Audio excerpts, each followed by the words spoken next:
నారాయణపేటలోని అంబేద్కర్ కూడలి వద్ద విశ్వ హిందూ పరిషత్ బజరంగ్ దళ్ అంబేద్కర్ యువజన సంఘం నిరసన వ్యక్తం చేశాయి. అమృత్సర్లో అంబేద్కర్ విగ్రహాన్ని పట్టపగలే ధ్వంసం చేసిన వారిని కఠినంగా శిక్షించాలని డిమాండ్ చేశాయి. ప్రపంచంలోనే అతిపెద్ద ప్రజాస్వామ్య దేశం భారతదేశం అన్న హిందూ ఐక్య వేదిక కన్వీనర్ డాక్టర్ రాంబాబు అలాంటి దేశ రాజ్యాంగ రూపకల్పనకు అధ్యక్షతన వహించిన అంబేద్కర్ విగ్రహాన్ని జాతి వ్యతిరేక శక్తులు ధ్వంసం చేశాయని మండిపడ్డారు. అంబేద్కర్ చౌరస్తా వద్ద ఆయన విగ్రహానికి పూలమాల వేసి నిరసన తెలిపారు.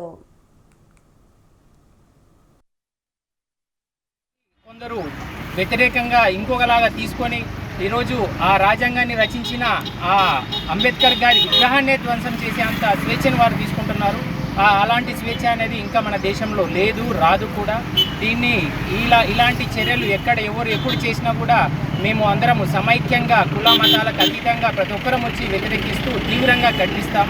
ఇలాంటి వారిపైన ఒక తీవ్రమైన చర్యలు తీసుకోవాలని ప్రభుత్వాన్ని కోరడం జరుగుతుంది. పట్టపగలు డాక్టర్ బిఆర్ అంబేద్కర్ గారిపై సుత్తెతో దాడి చేసి ధ్వంసం చేయడం జరిగింది. ఇంతవరకు మనం విగ్రహాలపైన దాడిని ఏ రాత్రుల లోపలనో తెల్లారుజామునో ఎవ్వరూ లేనప్పుడు జరిగినటువంటి దాడుల గురించి విన్నామే కానీ ఈరోజు పట్టపగలు అందరూ చూస్తున్నప్పుడు దాడులు జరిగింది.